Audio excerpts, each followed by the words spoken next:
Good morning and welcome to Inquisition Update. My name's Tom Fress and I'll be your host for the next hour.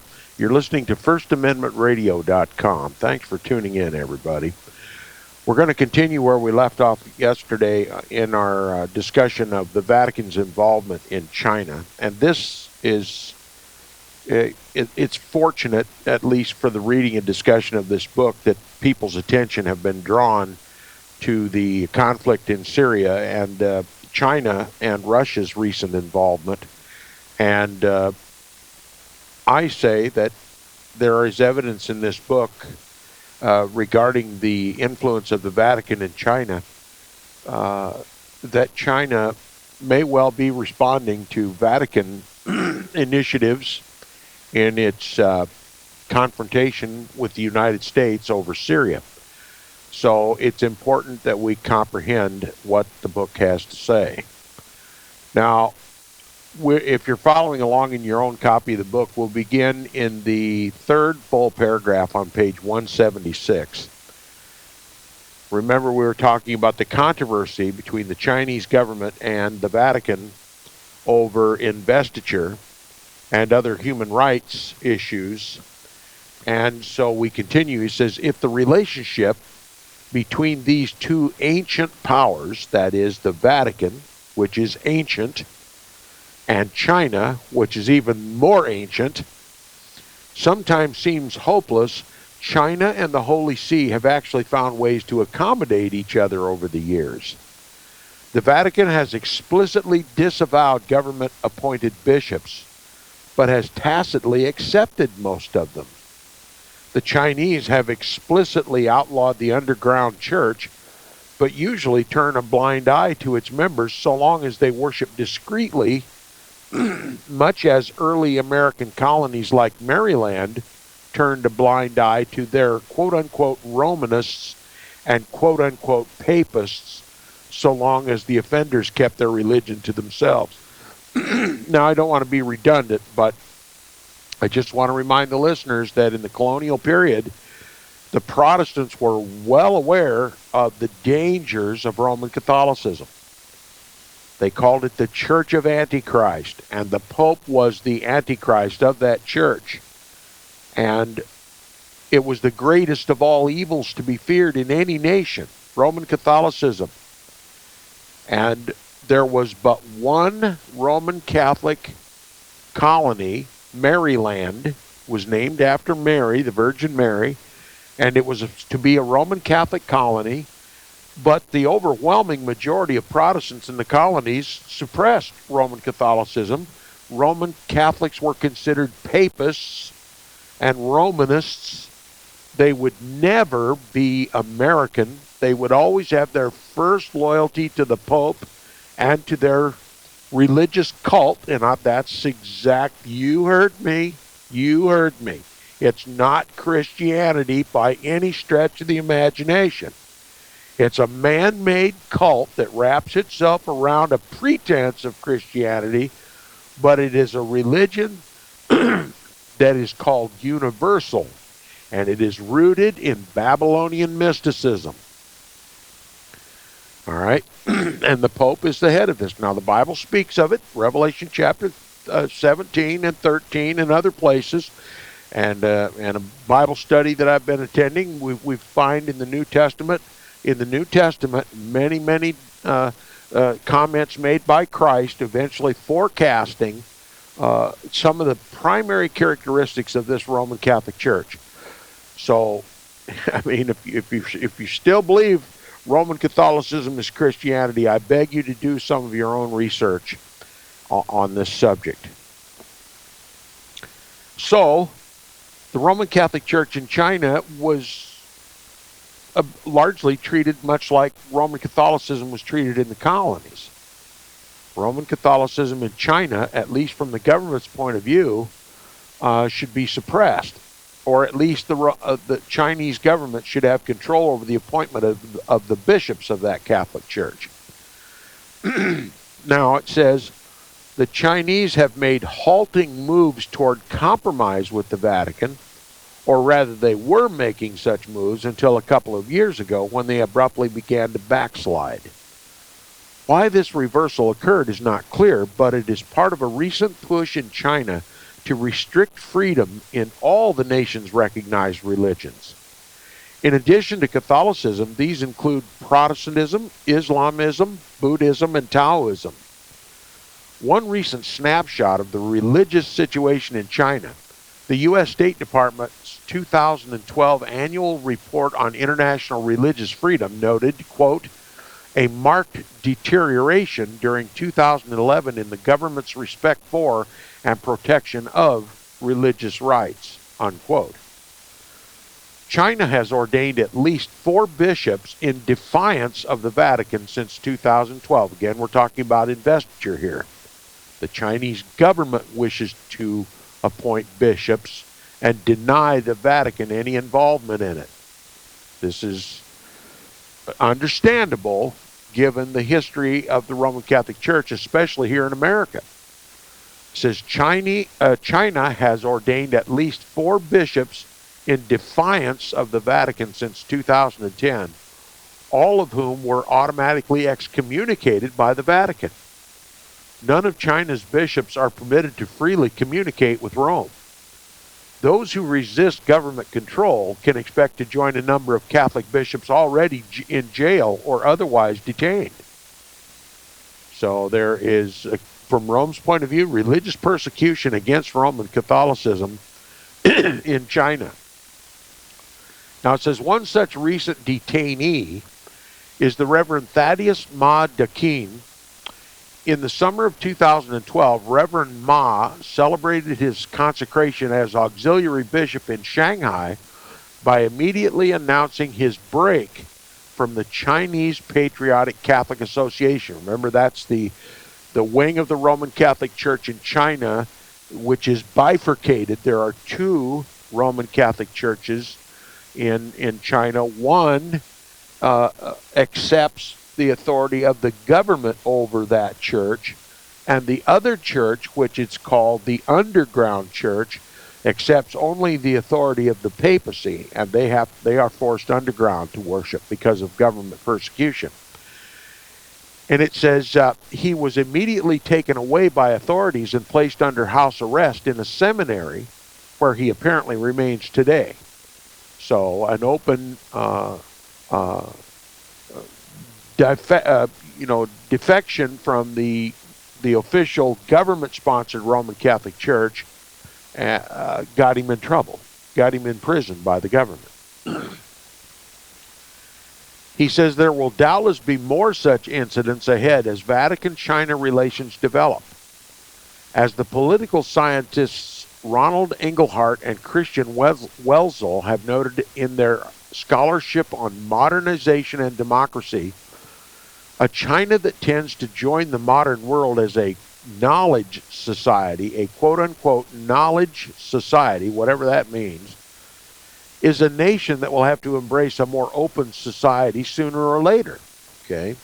This is obviously a reference to China's isolationism, and it's being aloof from the rest of the world and does pretty much as it pleases. And the Vatican, of course, if you understand and believe what I've been saying and what this author's been reiterating here on Inquisition Update in this book, if there's going to be a global government, the Chinese government can no longer remain aloof. It has to join the community of nations under papal authority. So this is a war for China. This is a war for the control of China. The Vatican is actually challenging the government of China over control. Now, we're going to talk about this specifically later on. The author's going to comment about this himself. So, if it says a China that intends to join the modern world, which is the Roman world, as a quote-unquote knowledge society, unquote, is a nation that will have to embrace a more open society sooner or later. Knowledge societies cannot function effectively without highly educated publics that have become increasingly accustomed to thinking for themselves. In other words, thinking contrary to their governments. Okay? you can just see the Jesuits working in this if you've been following along. He says, furthermore, rising levels of economic security bring a growing emphasis on a syndrome of self-expression values, one that gives high priority to free choice and motivates political action. Now, obviously, if you're talking about free choice, if the Vatican's talking about free choice, it is speaking specifically about freedom to be Catholic. All right? And it mentions in the same breath political action, which is the very strength of the Roman Catholic Church. I'm going to repeat myself again. The Roman Catholic Church doesn't proselytize by going door to door like the Seventh-day Adventists or the Jehovah's Witnesses. No, you never see a frocked priest on the street going house to house inviting people to come to the Roman Catholic Church. That's not how Catholics are made. Catholics are made by the government, by the civil laws. You see, the Vatican gets control in politics and then organizes the laws of the land, gets involved in politics. Listen to me carefully. The Roman Catholic Church is principally involved in politics. Why? Because it's through the civil law that they conform every living creature to become subject to the Roman Pontiff.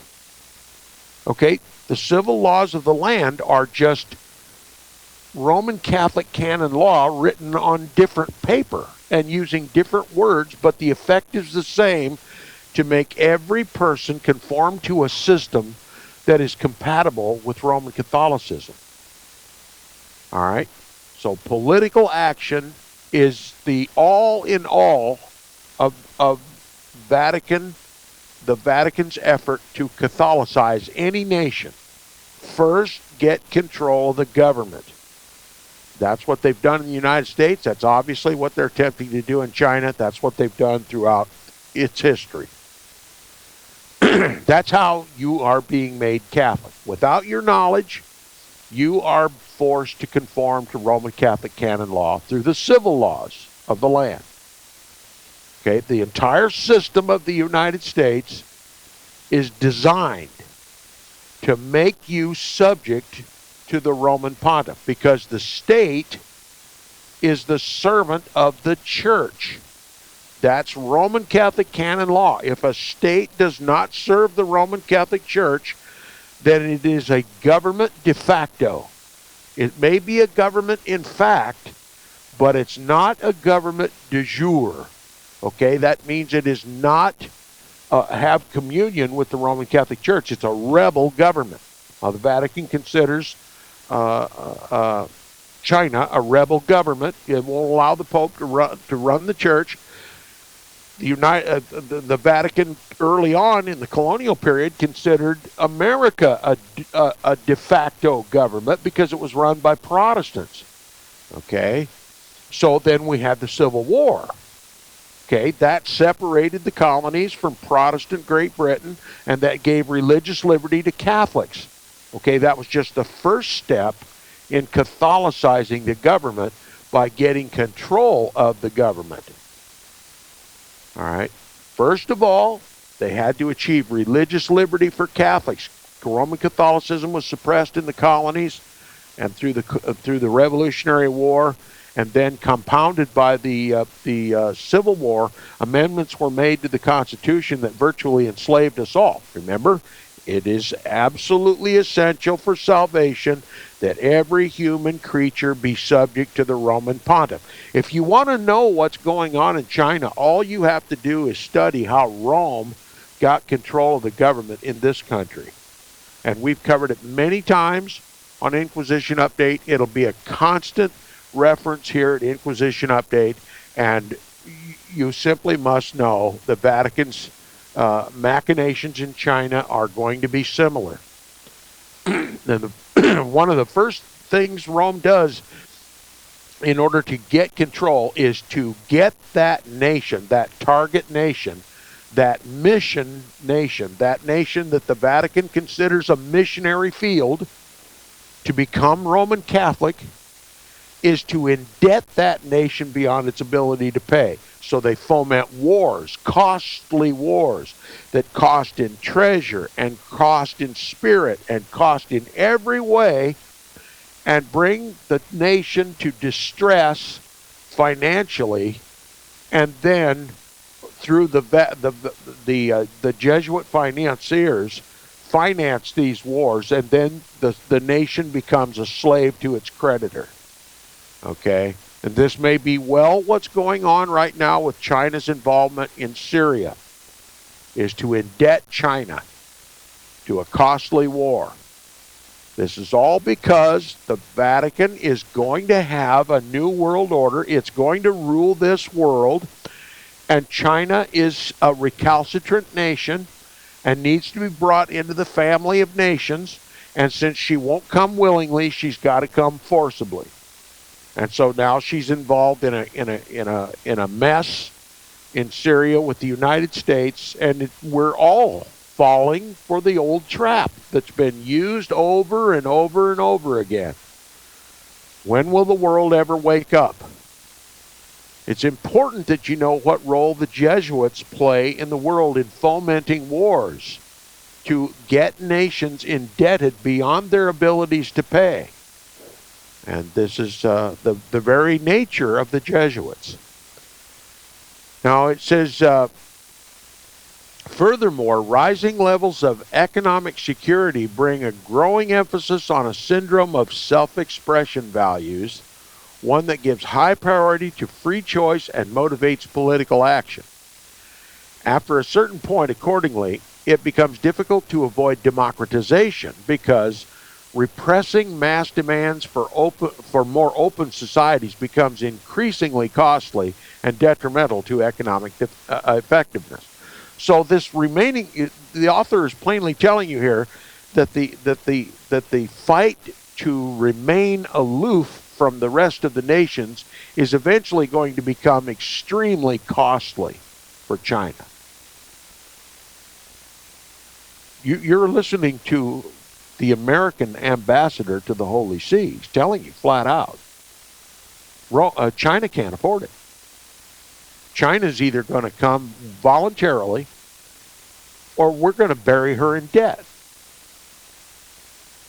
That's how Rome works. That's how Rome worked in the United States. That's how she's working in China. All right, it says currently an estimated 12 million Catholics live in China. Though a tiny fraction of the country's 1.3 billion population, it is a large number nonetheless and likely to get larger. The Vatican wants to be there when the time comes for more religious freedom in China. Pope Benedict has expressed a desire to tighten ties to the Chinese Catholic community, both underground and government sanctioned.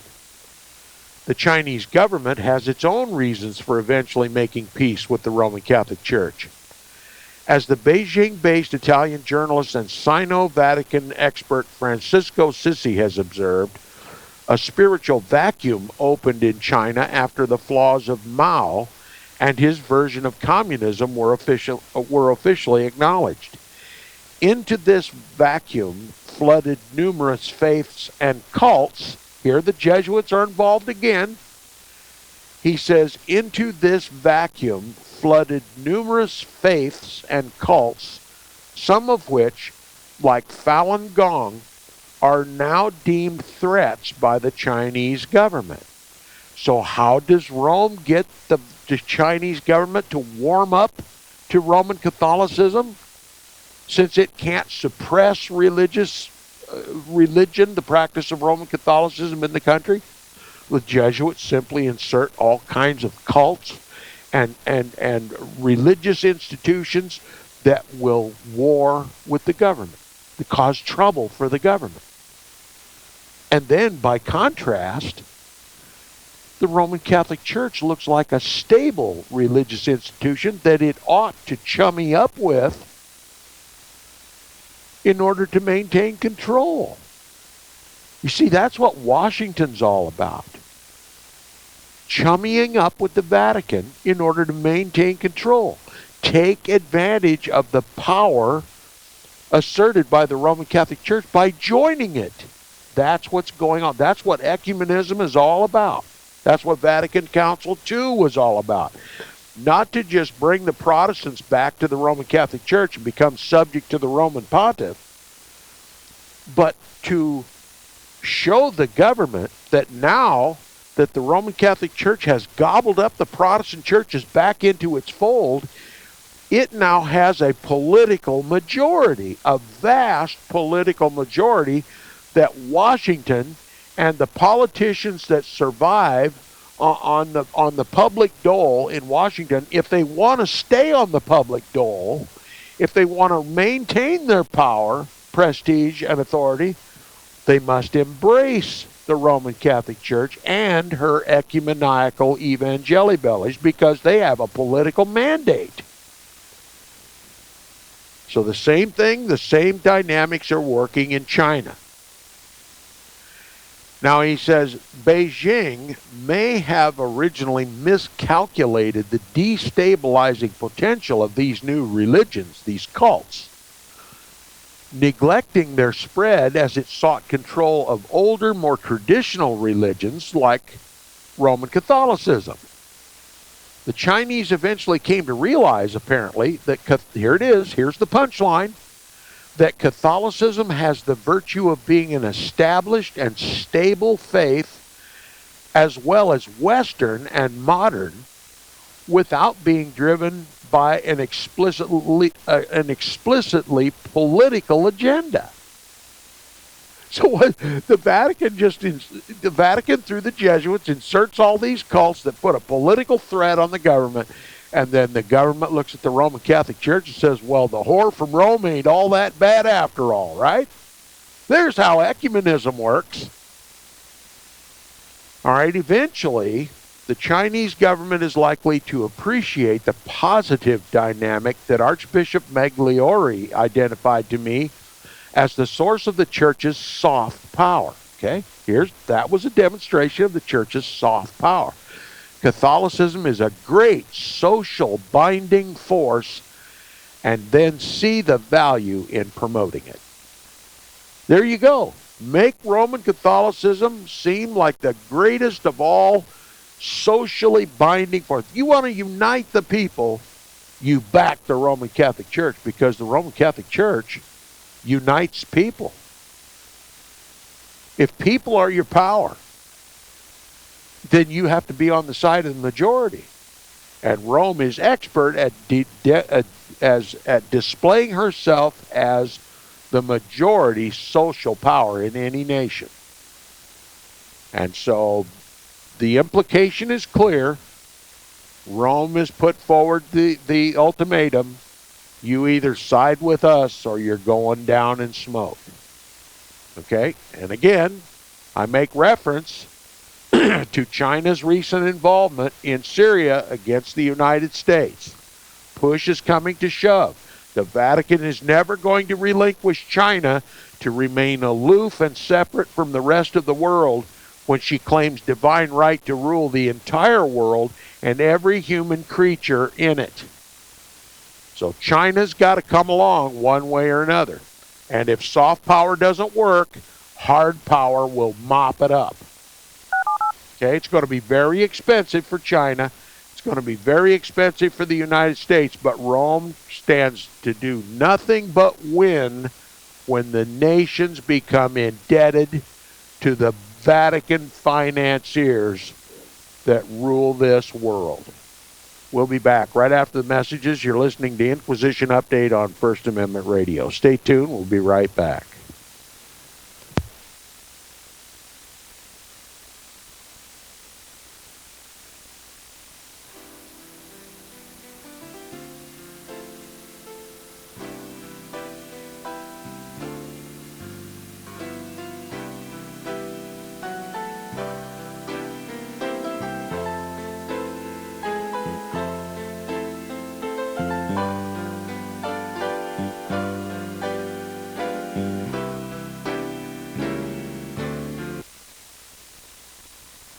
I pledge allegiance to the King of Kings and to his kingdom come on earth as it is in heaven. One holy nation, under our Heavenly Father, grace, mercy, justice for all.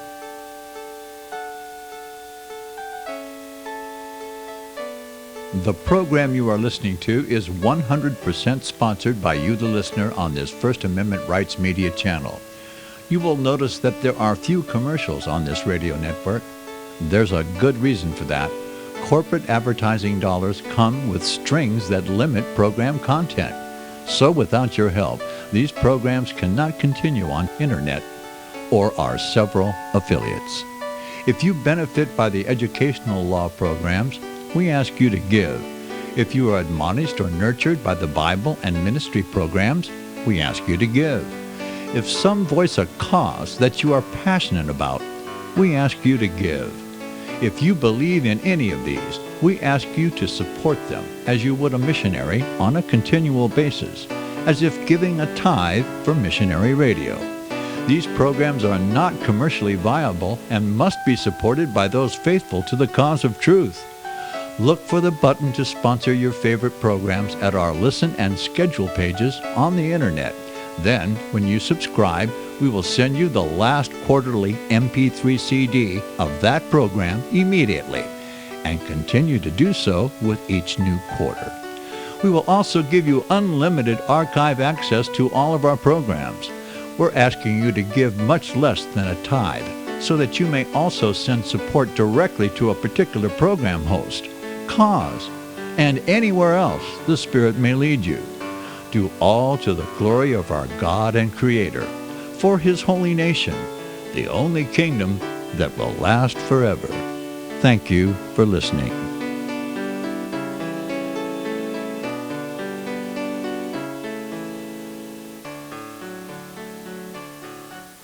Gold and silver is tremendously undervalued. Global demand vastly exceeds mine supply by more than 60% annually. There is little in the financial world more certain than a coming explosion in the prices of gold and silver. The U.S. dollar continues to lose value and respect as the world's reserve currency. Our nation faces challenges on many fronts, and a day doesn't pass without another economist bringing forth warnings of impending economic calamity. There has never been a better time than right now to acquire physical gold and silver. Discount Gold and Silver Trading was founded on the principles of truth and honesty. We believe in providing a quality product, quality service, and most importantly, competitive pricing. We provide all forms of precious metals, including American gold, silver, platinum, and rare investment and circulated coins. Silver bars, rounds, and 90% silver bags are on hand for the silver investor. Gold self-directed IRAs are available. Call Discount Gold and Silver Trading at 1-800-375-4188. Toll free, that's 1-800-375-4188. All right, welcome back from the break. You're listening to the second half hour of Inquisition Update on First Amendment Radio. If you'd like to support Inquisition Update, please support First Amendment Radio, who sponsors the program. And if you wish to contact me directly, please do so by email. My email address is tom@seawaves.us. tom@seawaves.us. Now, I've put forward to you the very real strategy that the Vatican is using to force the government of China to warm up to Roman Catholicism and see Catholicism not any longer as a threat, but as a stabilizing force in the nation. Okay? They just inject a bunch of destabilizing cults, religious cults in China. And all of a sudden, the Chinese government is forced to look once again at Catholicism and how it unites the people, and that it is a stable religion. And by contrast to these destabilizing cults, is a better choice for the Chinese government to make. Okay? That's how you make a government Catholic. It works. It worked right here in America, too. Isn't it interesting that about the time of Vatican Council II, we had Islamists becoming more and more prevalent in the United States. Now, after Vatican Council II, we're here in the 21st century now, they're demanding caliphates. They're demanding, that mosques be built, and that the Muslim prayers be heard all over the country, and that Sharia law should be instituted. And what effect does that have? Well, to drive the Protestants back to the Roman Catholic Church. Because the Protestants recognize the power and influence of the Roman Catholic Church, and that to stave off this threat, this destabilizing force called radical Islam, all of the Christians, no matter what color they are, Catholic, see, they think Catholicism is Christianity. So Catholicism, Methodism, Presbyterianism, Baptists, and Seventh-day Adventists, and all of them should unite against this horde. Works for Vatican Council too, doesn't it? It works for ecumenism. Here's another example. Same-sex marriage, they call it. I call it what the Bible calls it, sodomite marriage. We don't want to bring the Bible into this, obviously, because the Roman Catholic Church doesn't base its religion on the Bible. So they got to call it something else. So they call it same-sex marriage. Well, one thing that all quote-unquote Christians agree on is that sodomy is a sin, and that marriage should never be allowed between sodomites. And the Roman Catholic Church is on our side on this. So we can unite with the Roman Catholic Church to stave off this sodomite marriage, same-sex marriage. See, it works. Catholics and Protestants together. Now they're under the authority of the Roman Catholic Church. They've got control of politics in Washington. They've got control of the Supreme Court. They've had their Pope come and preach to our legislators. Do you see where this is all going? America's becoming Catholic, just like China is becoming Catholic. The same strategies being used in China to Catholicize China are the same strategies used right here in the United States today, right here, this day, in front of your face, and no one from the mainstream media is uttering a word about it. And if it weren't for Inquisition Update and just a handful of others on the alternative to the alternative medias, you would never hear about it. But America's Catholic now.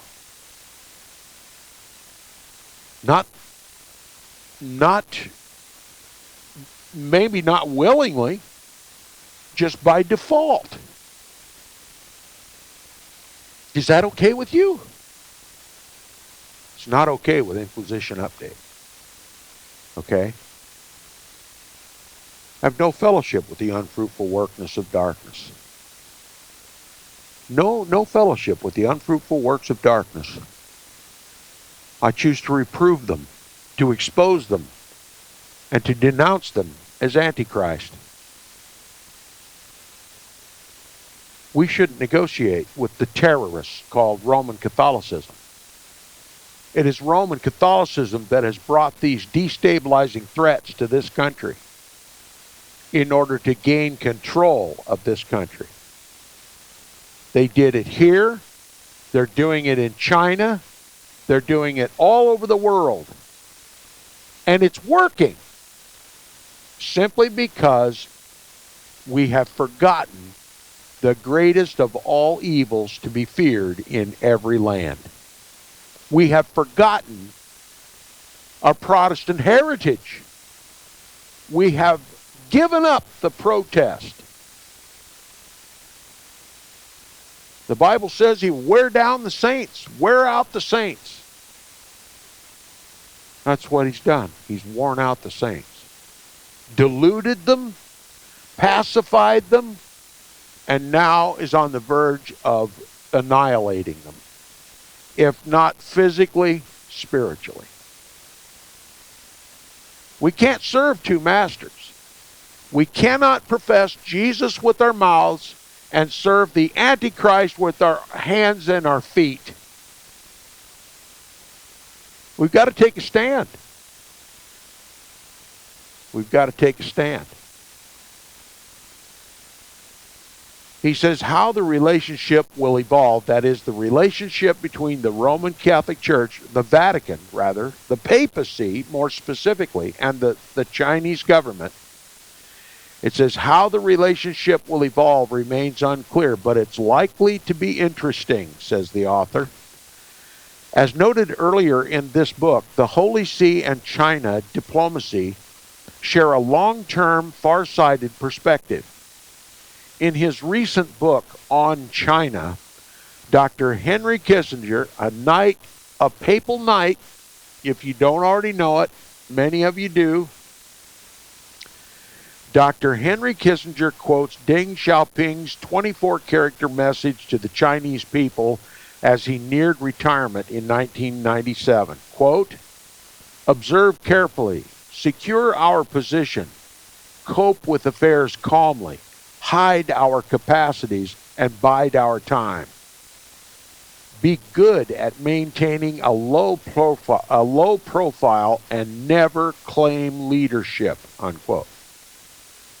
Deng's wisdom, described by Kissinger as invoking China's quote-unquote ancient virtues and instructing his people, quote, not to evoke unnecessary fears by excessive assertiveness, unquote, has resonance in any consideration of the evolving future of the Church in China and its potential diplomatic challenges. If the Vatican opens diplomatic relations with China, it will insist that the underground church fold into the official church, a move many underground Catholics will resist. Meanwhile, Taiwan, long a Catholic stronghold in Asia, will probably see its relationship with the Vatican suffer. Indeed, the Vatican has hinted that it would be willing to end diplomatic relations with Taiwan if doing so would help it reach an agreement with China.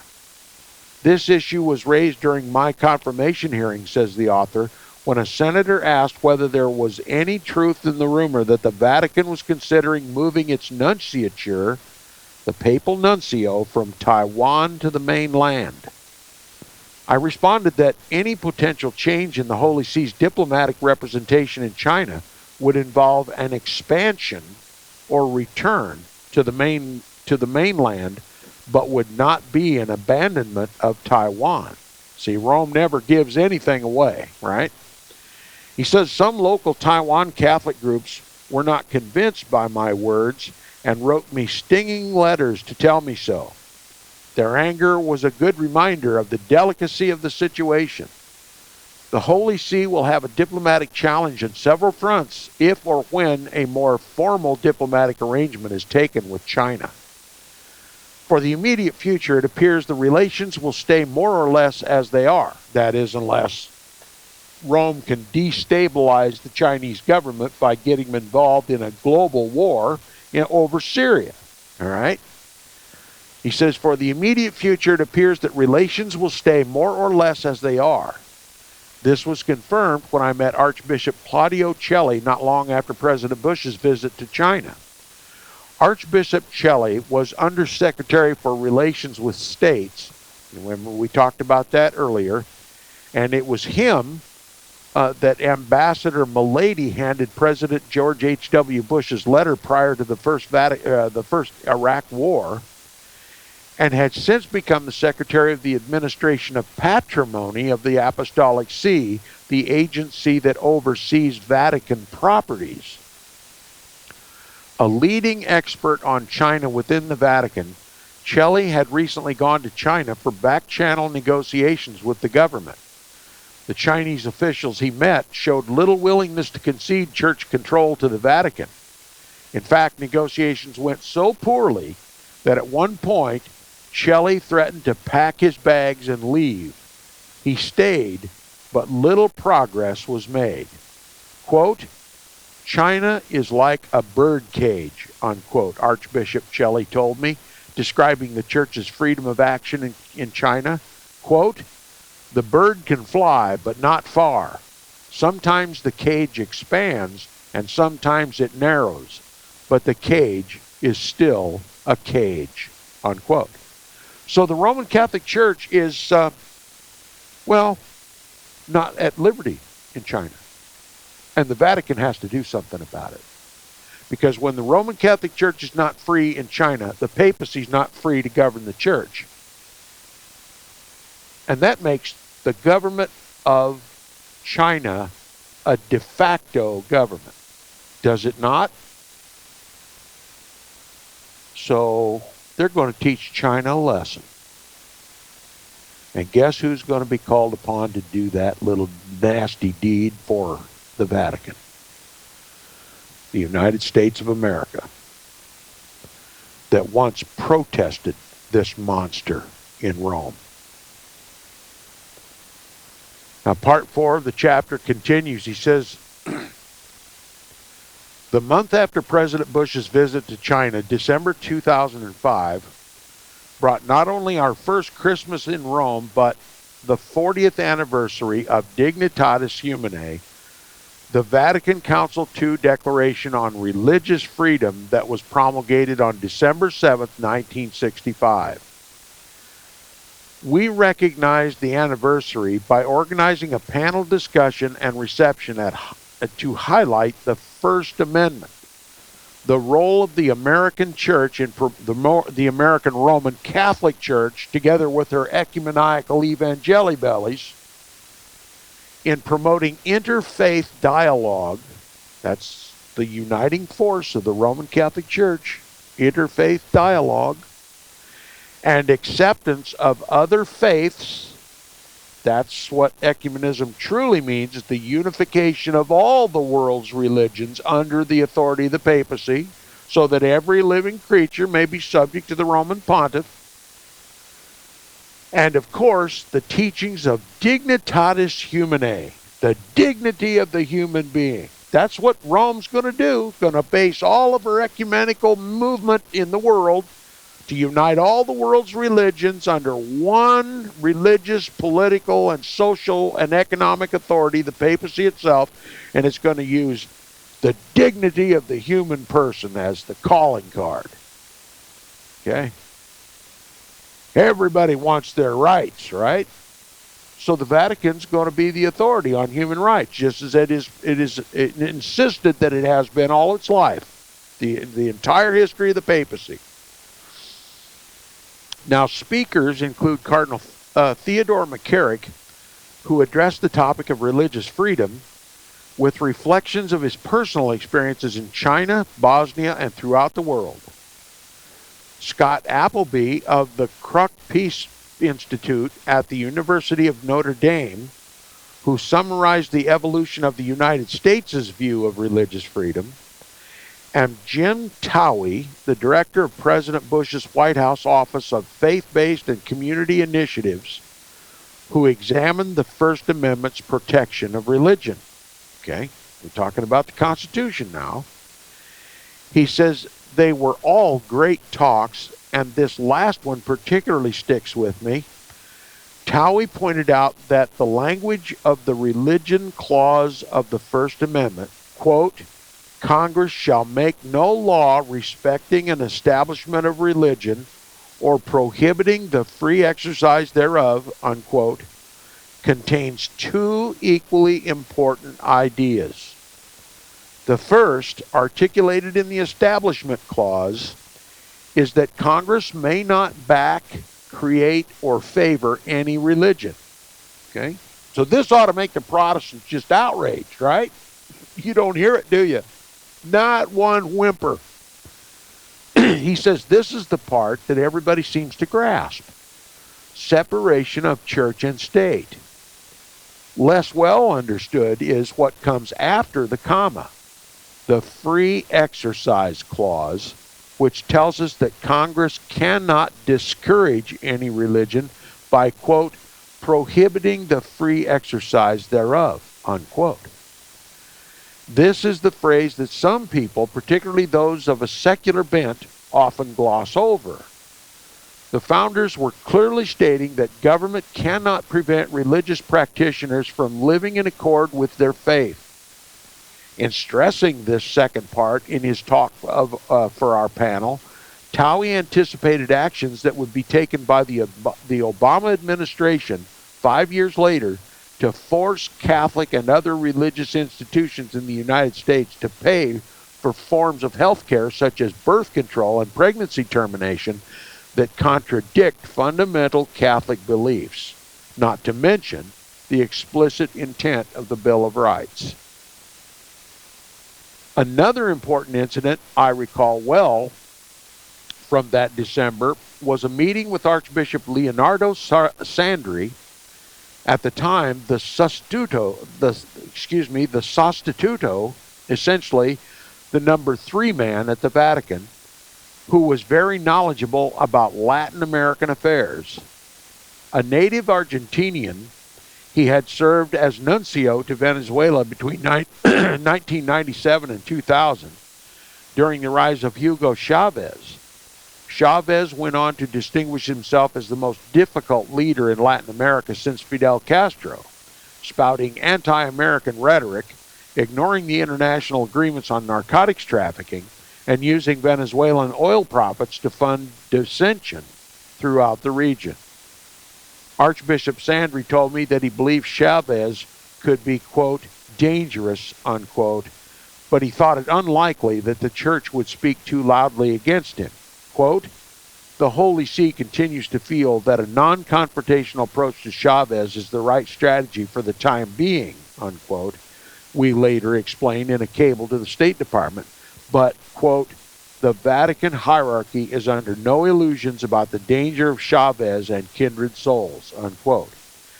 Hugo Chavez was a problem we would come back to many times over the next months and years. Even today, following his death in March 2013, Chavez casts a long shadow over Latin America. Now, I'm not going to speak much about Chavez, but interesting, the Roman Catholic Church seeming to embrace the First Amendment to the Constitution, the non-establishment clause, and the freedom of religion clause, and taking the language from the Constitution to insist that Catholics are to be allowed full religious freedom. Now, Tom Fress, on the other hand, Inquisition Update, likes to use his religious freedom to expose the diabolical heart and soul of the Roman Catholic Church. Do you think I'm going to have the same freedom to practice my religion as the Roman Catholics do? Listen, if history is any indication, they're going to silence me on First Amendment Radio just like they silenced me on ham radio. Religious liberty from the Vatican's point of view, despite all of her public hyperbole, is about religious liberty for Catholics. Any religion that claims itself to be the one true religion and that its leader is the vicar or the replacement of the Son of God on earth is the religion to be feared.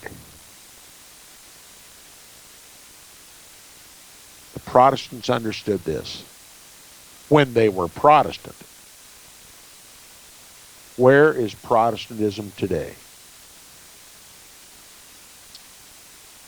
It doesn't matter what our Constitution says, as long as there is a supermajority of Roman Catholics on the Supreme Court whose very purpose it is to interpret the Constitution of the United States.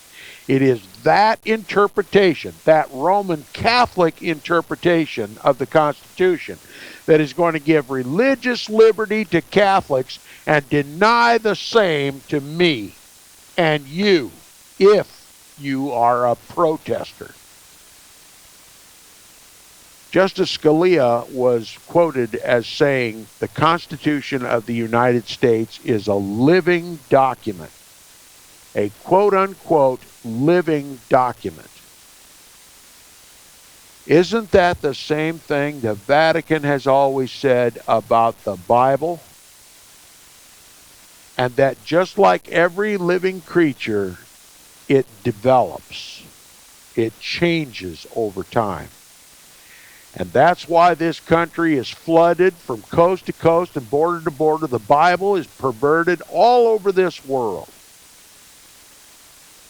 Heretical forms of the Bible are now considered the Word of God in the Christian world. And the one true Bible for English-speaking people is considered a dead letter. They've flooded the world's market with debauched Bibles. Bibles that cannot in any way, shape, or form be considered the Word of God. Changed in its very substance. And if they think the Bible, and after you've seen and realized with your own eyes what Rome has done to destroy what she calls a living book, then you must know what Justice Scalia's intent was when he said the Constitution is a living book.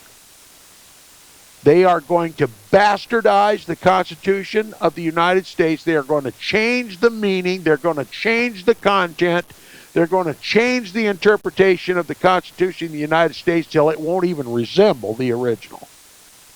What you saw them do to the Bible, they fully intend to do to the Constitution of the United States. The Constitution of the United States is going to be interpreted from a Catholic, or rather a papal, point of view.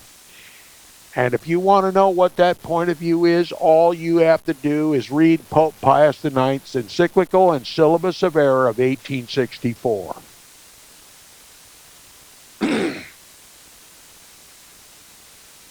You're either going to go along with the Pope's New World Order willingly, or you're going to do it by force. If the soft power doesn't achieve the diabolical end that the papacy, the Antichrist of the Bible, intends for you and your family and your posterity, then force will be applied.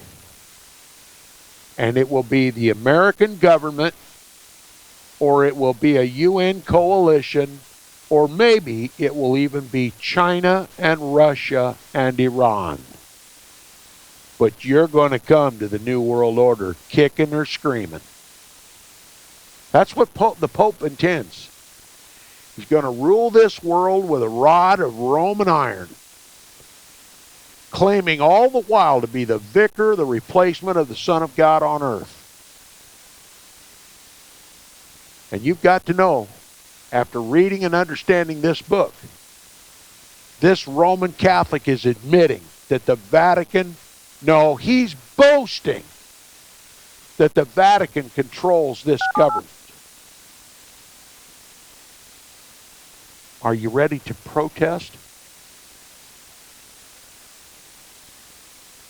Maybe here at Inquisition Update we should get some ancient Protestant works to read and find out what made the protesters Protestants. Maybe they were right. The greatest of all evils to be feared in every land. Satan's vicar, the vicar of Christ. Isn't that amazing?